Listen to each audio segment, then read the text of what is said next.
안녕하십니까. 독서하는 마라토너 박종필입니다. 자, 이곳 잠실 석촌호수 서호 남쪽 조깅로에서 촬영하고 있습니다. 자, 계속 달리면서 촬영하도록 하겠습니다. 자, 이곳은 잠실 석촌호수입니다.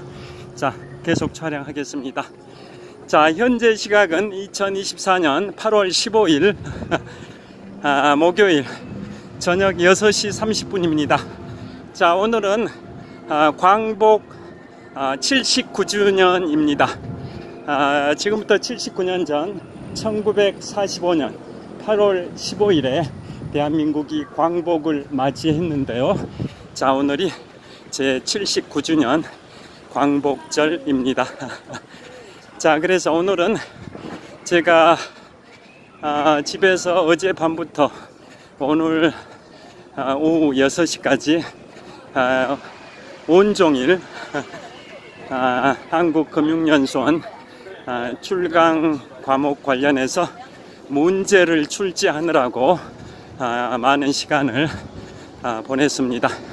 그리고 드디어 어젯밤부터 시작된 문제 출제가 오늘 오후 6시에 거의 14시간 만에 마무리가 돼서 자, 스트레스를 풀기 위해서 이곳 잠실 석촌호수에 나왔습니다.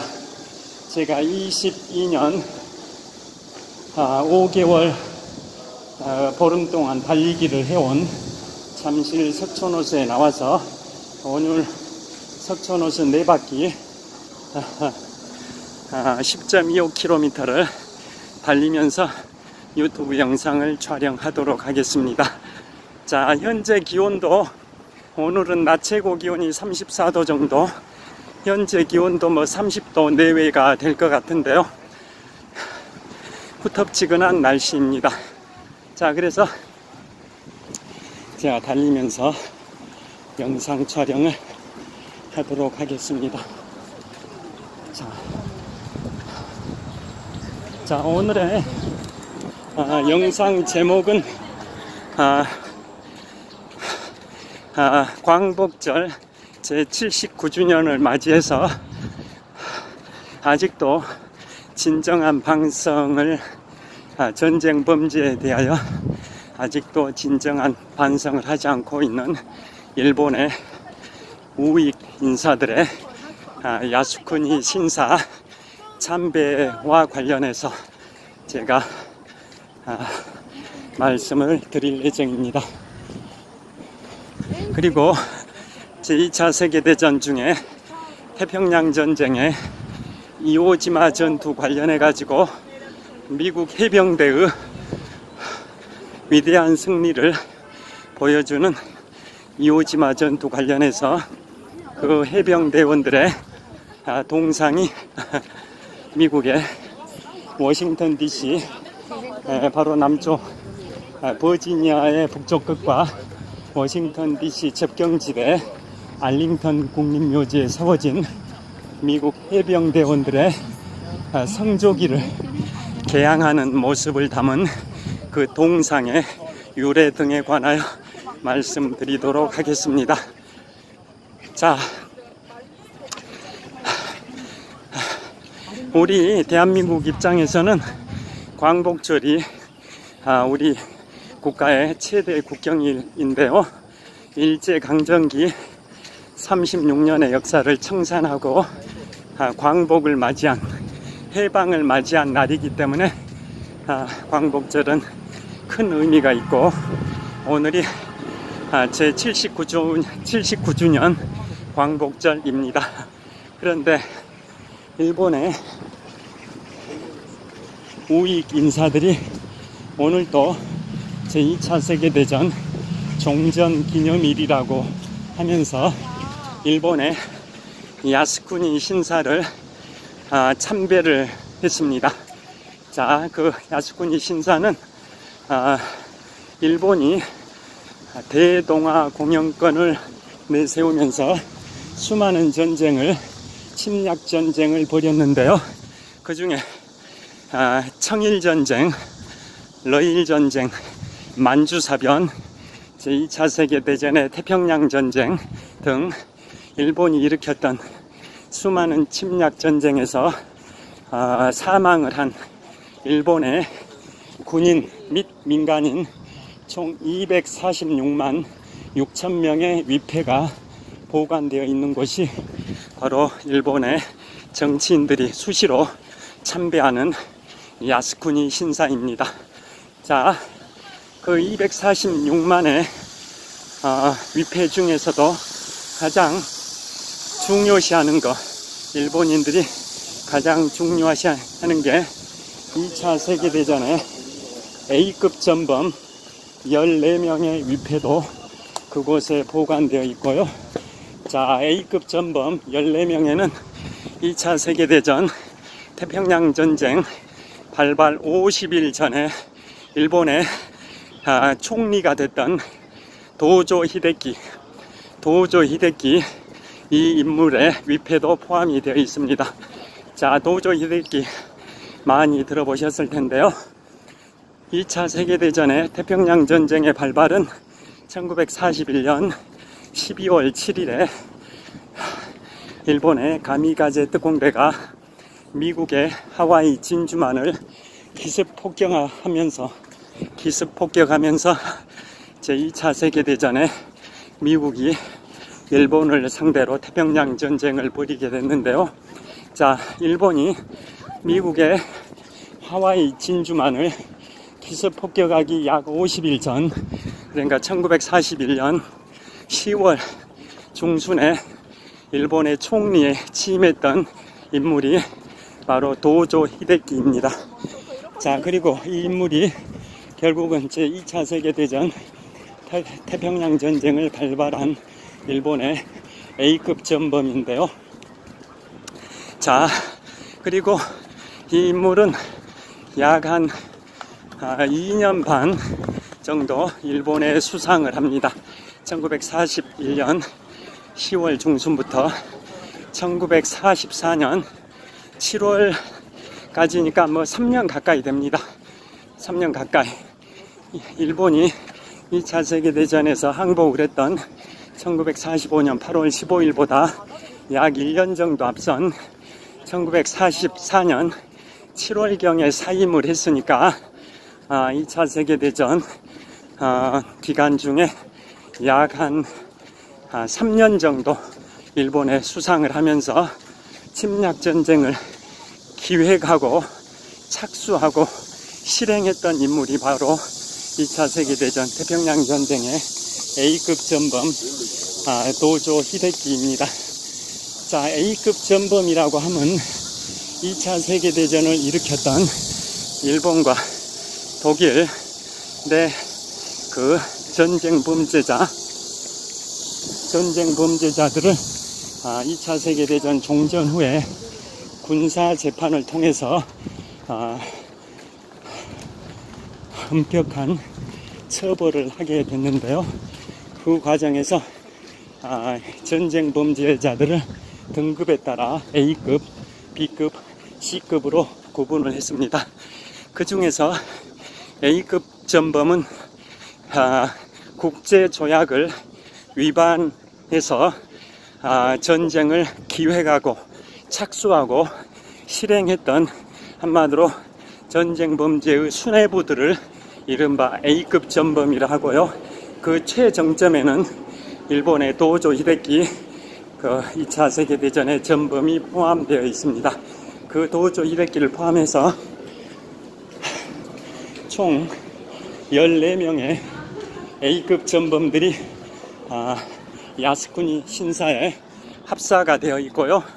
그 A급 전범 14명 뿐만 아니라 일본이 침략전쟁을 일으켰던 청일전쟁, 러일전쟁, 만주사변, 태평양전쟁, 일본에 의해 자행된 모든 전쟁에서 사망한 일본의 군인, 민간인 총 246만 6천 명의 위패가 보관되어 있는 공간이 바로 야스쿠니 신사입니다. 그 중에 핵심이 2차 세계대전의 A급 전범 14명이고 그 중에 또 최정점이 2차 세계대전 태평양 전쟁 기간 중에 태평양 전쟁 기간이 약 4년이었는데요. 그 4년 기간 중에 약 3년을 2차 세계대전을 태평양 전쟁을 기획을 하고 착수하고 실행했던 그 최고위 인물인 도조 히데키 전 일본 총리의 그 A급 전범 위패도 그곳에 포함이 되어 있습니다. 그래서 우리 대한민국 입장에서는 해마다 8월 15일은 우리 대한민국이 일제로부터 해방된 기념일이기 때문에 최대의 국경일이 되는데요. 그에 반해서 일본은 8월 15일을 종전 기념일로 칭하면서 전쟁 범죄에서 사망한 그 246만 6천 명의 위패가 보관되어 있는, 그들을 신격화하고 있는 그 공간인 야스쿠니 신사에서 공식적으로 정부 관료 자격으로 공물을 바치는 경우도 있고, 2차 세계대전 태평양 전쟁의 피해 국가인 중국과 한국으로부터 강력한 항의가 두려워서 비공식적으로 공물을 바치는 그러한 일본의 우익 정치인들도 있는데요. 자, 오늘 또 뉴스에 보도가 됐습니다. 2차 세계대전 태평양 전쟁의 A급 전범 14명 등이 합사되어 있는 그 야스쿠니 신사에 일본의 기시다 후미오 현 총리를 포함해서 다수의 강요들이 참배를 했다고 보도가 됐습니다. 거기에 참배를 한다는 것은 2차 세계대전의 전쟁 범죄를 부인하고, 더 나아가서 2차 세계대전을 일으켜서 수많은 아시아의 국민들에게 참혹한 참상을 초래한 것에 대해서 전혀 반성하지 않는다라는 의미의 표시로도 비춰지는데요. 오늘 8월 15일 대한민국은 광복절, 일본은 2차 세계대전 종전 기념일이라는 날로 정해서 오늘 그곳을 참배했다라는 그러한 보도가 나와서 우리 태평양 전쟁의 피해 국가였던 대한민국과 중국 포함한 아시아 국가가 강력히 반발을 하고 있는 상황입니다. 자, 같은 2차 세계대전의 전범 국가 중에서도 독일은 철저한 반성을 하고 있죠. 예를 들어서 2차 세계대전의 수많은 전투들 중에 제가 작년 3월 6일에 2차 세계대전의 주요 전투 중에서 20개 주요 전투들을 소개하는 책을 인문학서적 4번째 작품으로 출간을 했는데요. 그게 바로 제2차 세계대전이고 영어로는 월드 워 2입니다. 자, 거기에도 소개했지만은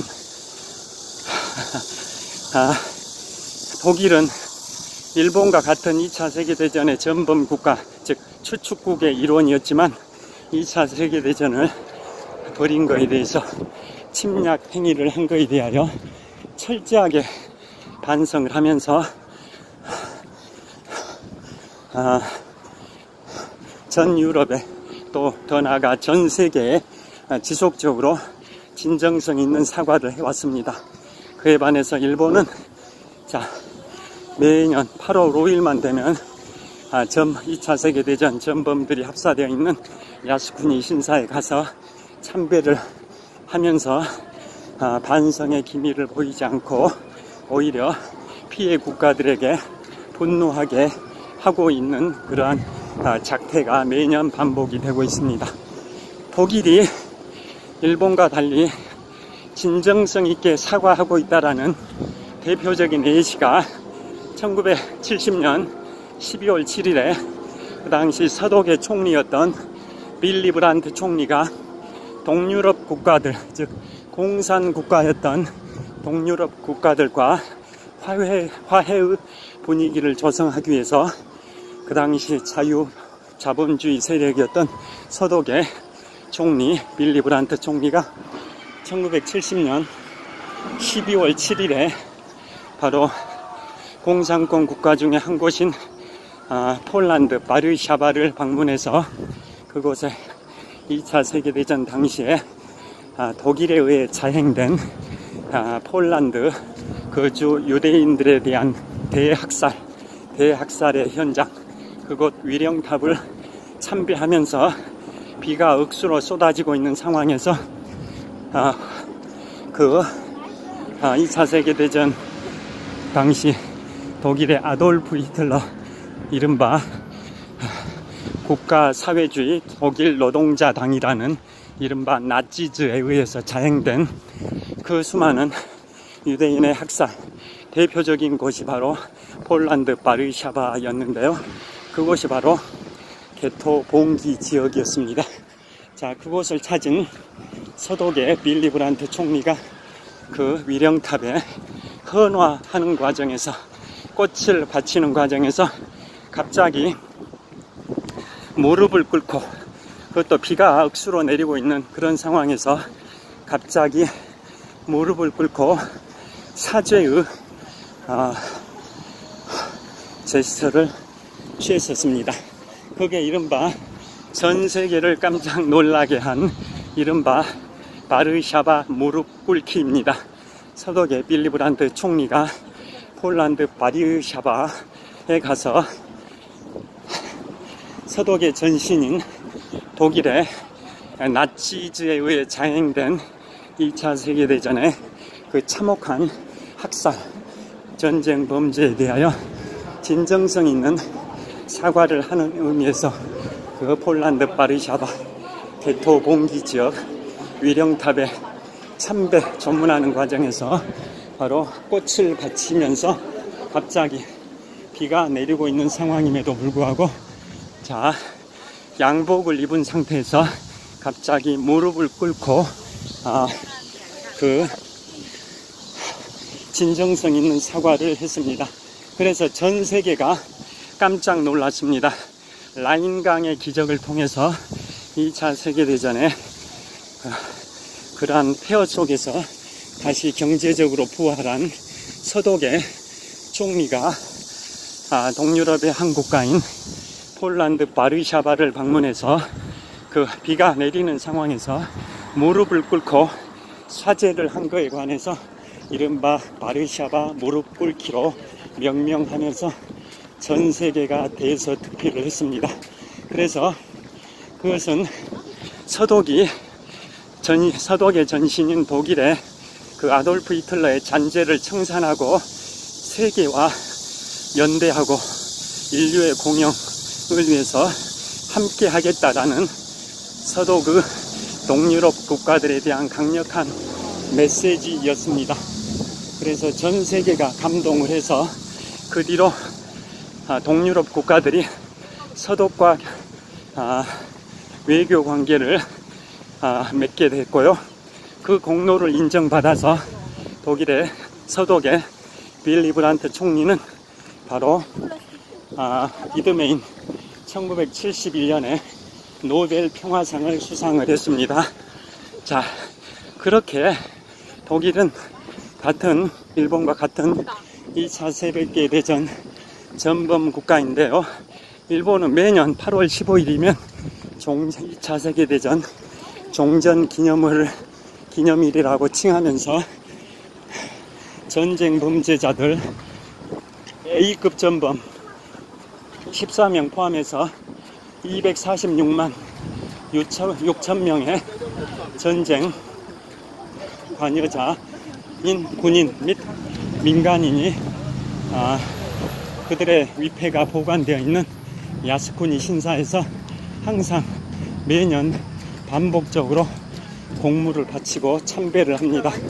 그래서 2차 세계대전에 태평양 전쟁의 피해 국가들인 우리 대한민국과 중국의 또 다른 아시아 국가들의 반발을 초래하고 있습니다.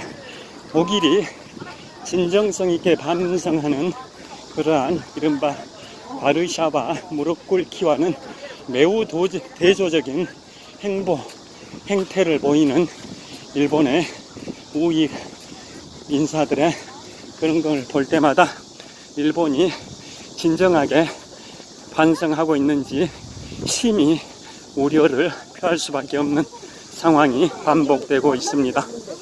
자,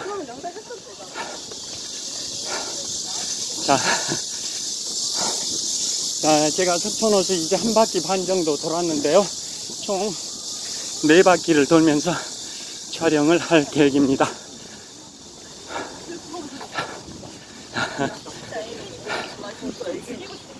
자, 그래서 우리가 이걸 한번 생각해 보아야 할 것 같습니다.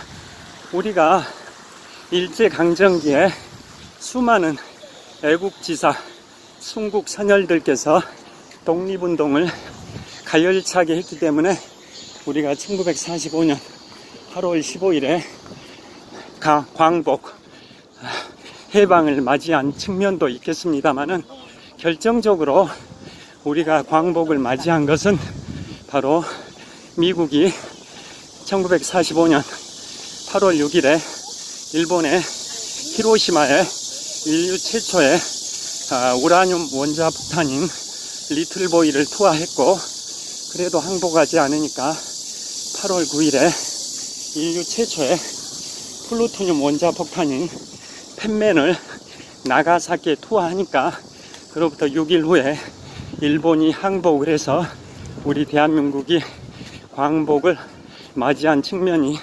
강하다고 생각을 합니다.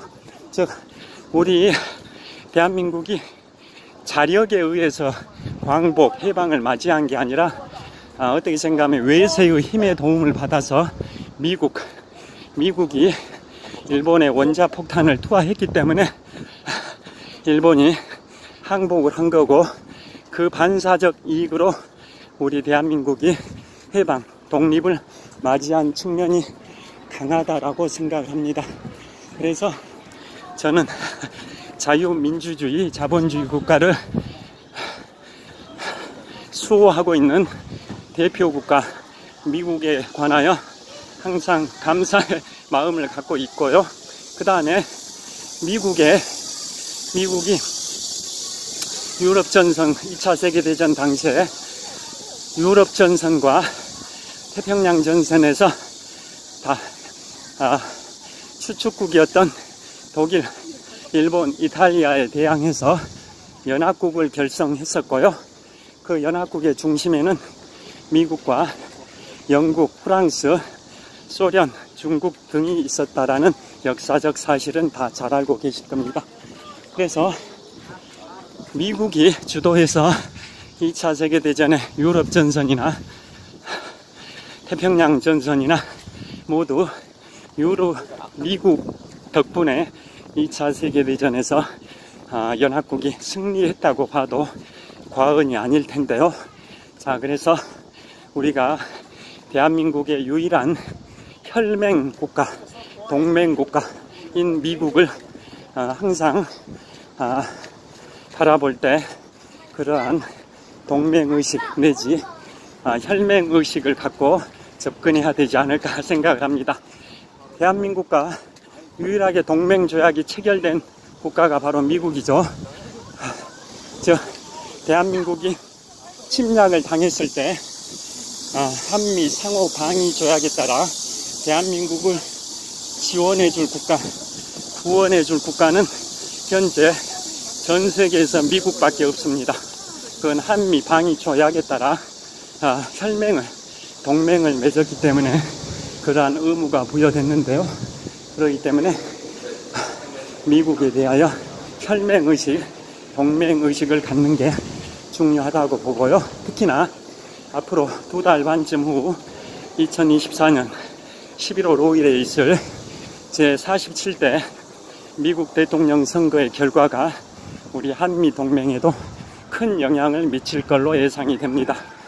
만약에 공화당의 도널드 트럼프 후보가 당선이 되면 당연히 외교 관계를, 동맹 관계를 경제적 논리로만 따지다 보니까 한미 방위비 분담금에 관하여 한국이 대폭적으로 증액 부담해야 된다라고 주장하고 나설 거고요. 반면에 민주당의 카멀라 해리스 후보가 당선이 되면 그러한 동맹관계를 경제적 논리보다는 그야말로 동맹 차원에서 접근해서 무리한 방위비, 분담금 증액 요청은 하지 않을 걸로 예상이 되기 때문에 우리 대한민국 국익을 위해서는 당연히 공화당의 도널드 트럼프보다는 민주당의 카멀라 해리스 후보가 당선되는 게 유리하다라고 공감하실 겁니다. 자, 여하튼 오늘 한미동맹 관련해서 2차 세계대전과 또 2차 세계대전 중에 유럽전선과 태평양 전선에서 연합국을 주도했던 미국이 있었기 때문에 대한민국이 해방 광복을 맞이했다라는 것도 대부분 공감하실 텐데요. 자, 그 중에 2차 세계대전의 태평양 전쟁과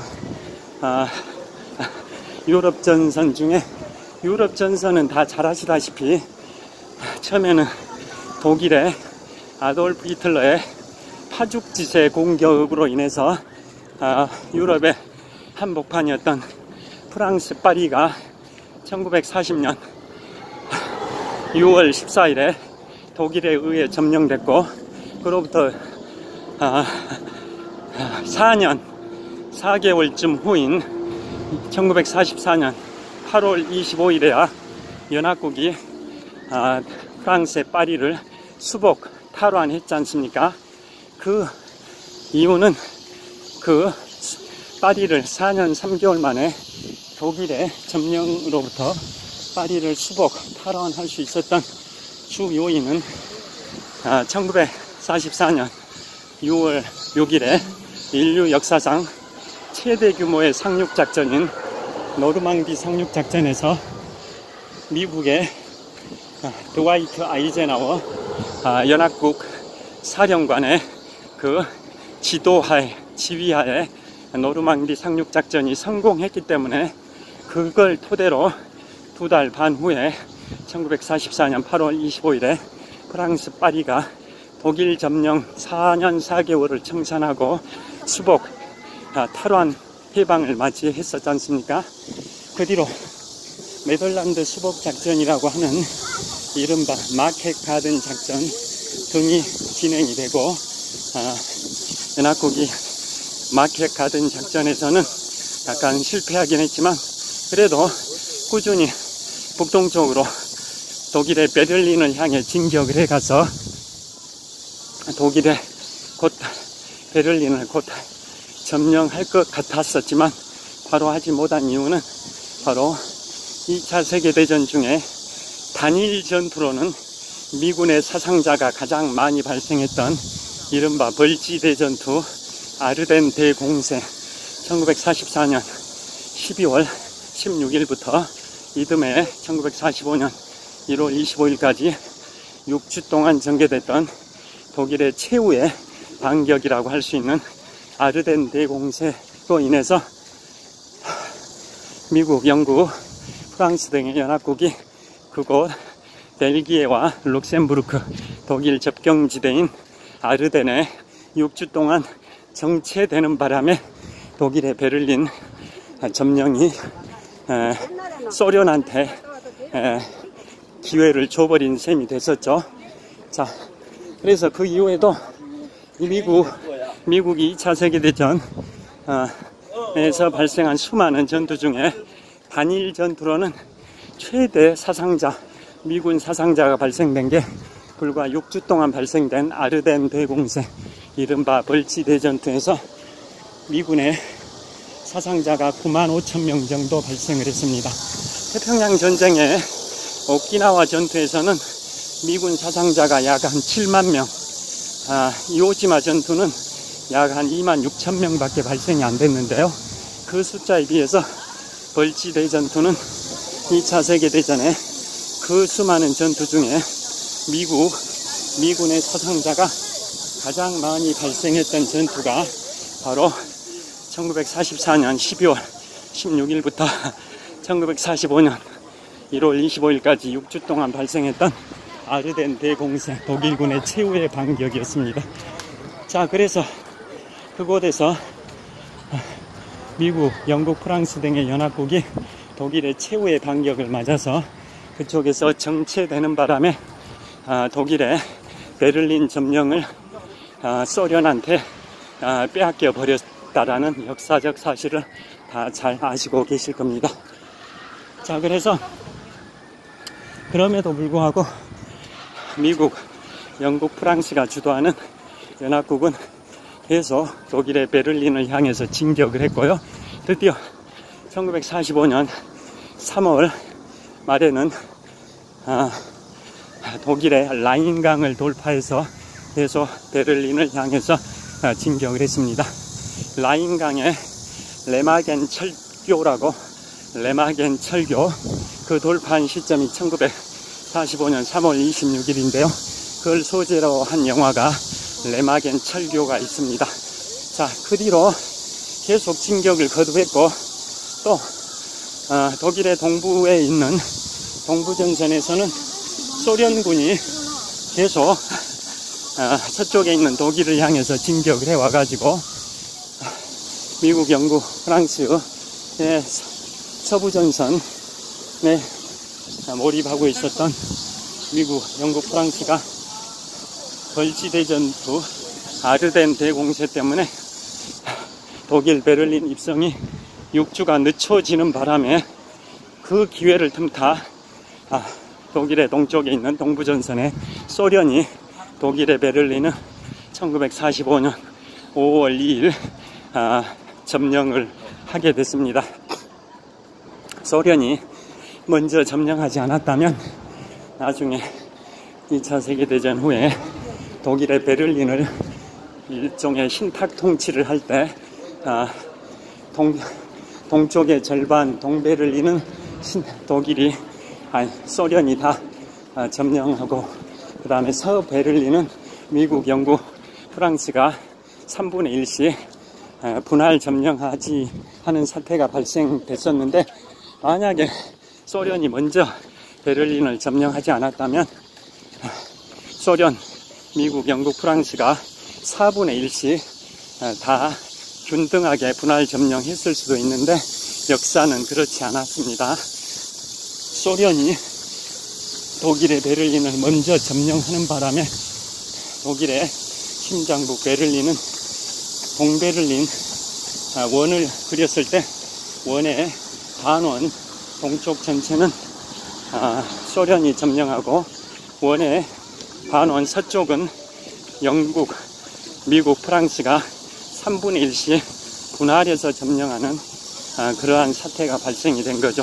결국은 원을 6등분했을 때 6분의 3은 소련이 점령하고, 미국, 프랑스, 영국은 6분의 1씩만 점령한 결과가 초래된 게 바로 소련이 독일의 베를린을 먼저 점령해서 그렇다라는 역사적 사실을 다 잘 아실 겁니다.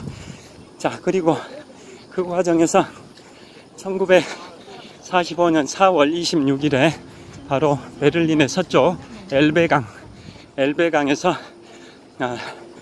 동부전선에서 베를린으로 진격해온 소련군과 서부전선에서 독일로 진격해온 미국, 영국, 프랑스가 만나게 되죠. 그 만남의 날짜가 1945년 4월 26일입니다. 이른바 독일 엘베강의 조우라고 하는데요. 연합국의 일원이었던 동부전선의 소련과 또 서부전선의 미국, 영국, 프랑스가 독일의 심장부 베를린 서쪽 엘베강에서 1945년 4월 26일에 만나게 되고요. 계속 독일의 베를린을 압박을 하니까 드디어 독일의 베를린을 완전 포위하게 됐죠.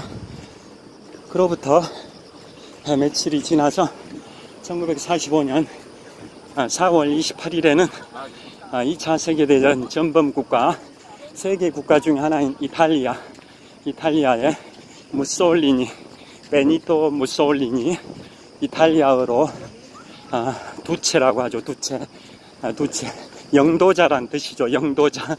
이탈리아어로 두체. 이탈리아의 2차 세계대전의 전범 두체, 영도자 무솔리니가 이탈리아 국민들에 의해서, 민중들에 의해서 처형이 된 게 1945년 4월 28일이고요. 그 소식을 들은 독일의 아돌프 히틀러는 이틀 후인 4월 30일에 바로 권총 자살을 하죠. 브란덴부르크, 독일의 심장부 베를린의 브란덴부르크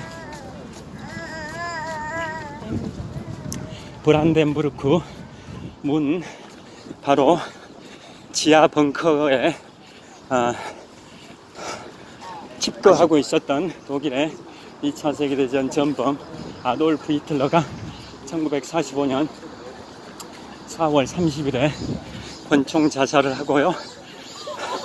그래서 그 직후 독일이 5월 8일에는 연합국 중에 미국, 영국, 프랑스를 상대로 항복을 하고, 다음 날인 5월 9일에는 독일이 소련을 상대로도 항복을 해서 2차 세계대전의 유럽 전선은 종전됐다라는 역사적 사실은 다 잘 아시고 계실 겁니다. 그런데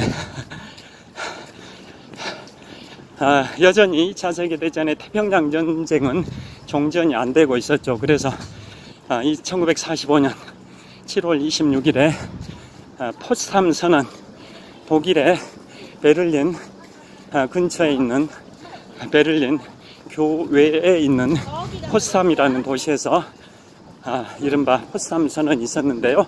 자, 그 당시에 포츠담 선언에 세어명했던 인물은 1945년 4월 12일에 2차 세계대전을 승리로 이끌었던 제32대 미국 대통령 프랭클린 루즈벨트가 뇌출혈로 사망을 하니까 부통령이었던 해리 트루만이 33대 대통령으로 대통령직을 승계해서 포츠담 선언에 서명을 했고요. 그 다음에 중국의 국민당 총통 장제스는 독일까지 참석할 시간이 없어서 전문으로 서명 의사를 밝혔기 때문에 서명자나 다름없고요. 또 영국의 2차 세계대전을 승리로 이끌었던 61대와 63대 영국 수상을 했던 영국인들이 가장 존경하는 영국인 바로 윈스턴 처칠은 2차 세계대전을 승리로 이끌었지만 1945년 7월 26일 포츠담 선언 당일에 정권이 바뀌어버렸죠. 보수당의 61대 총리 윈스턴 처칠이 물러나고 노동당의 클레멘트 애틀리 총리가 62대 총리로 취임을 해서 포츠담 선언에는 노동당의 클레멘트 애틀리 총리가 서명을 했습니다. 그 포츠담 선언의 내용인즉슨 일본은 즉각적으로 항복해라. 즉각적으로 항복하지 않으면 일본은 즉각적이고 완전한 파멸을 맞이할 것이다 라고 1945년 7월 26일 포츠담 선언에서 연합국이 일본에게 최후 통첩을 했는데요. 그 배경에는 그 포츠담 선언보다 열흘 앞선 7월 16일에 미국이 인류 역사상 최초로 원자폭탄 핵실험에 성공해서 원자폭탄을 확보했기 때문에 가능했습니다. 자, 최근에 개봉됐던 영화 오펜하이머, 원자폭탄의 아버지 오펜하이머 영화를 통해서도 잘 아시겠지만, 자, 미국이 1945년 7월 16일에 인류 최초의 원자폭탄 핵실험을 미국의 뉴멕시코주 사막에서 성공을 했습니다. 그래서 미국이 1945년 7월 16일에 원자폭탄을 확보했기 때문에 그로부터 열흘 후인 7월 26일에는 미국이 일본에 대해서 그러한 강력한 최후 통첩을 할 수가 있었던 겁니다. 일본은 즉각적으로 무조건적인 항복을 해라.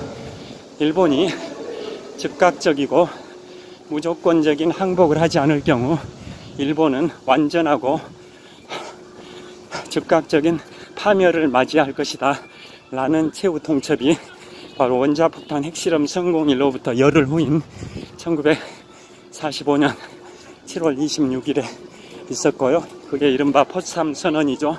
그런데 일본이 그것에 불응하니까 8월 6일에 인류 최초의 우라늄 원자폭탄인 리틀보이를 일본의 히로시마에 투하를 했고요.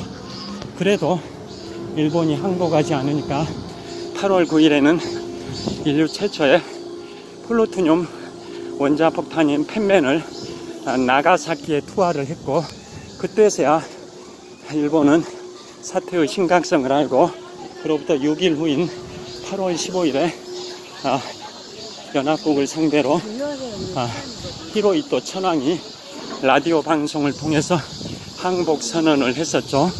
자, 결국은 미국의 원자폭탄 투하가 있었기 때문에 한국은 해방을 맞이한 겁니다.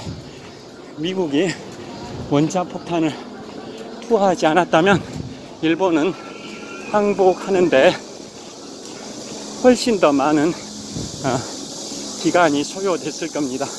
그런데 미국의 원자폭탄이 제33대 대통령 해리 트루만 대통령의 명령에 따라 인류 최초의 원자폭탄인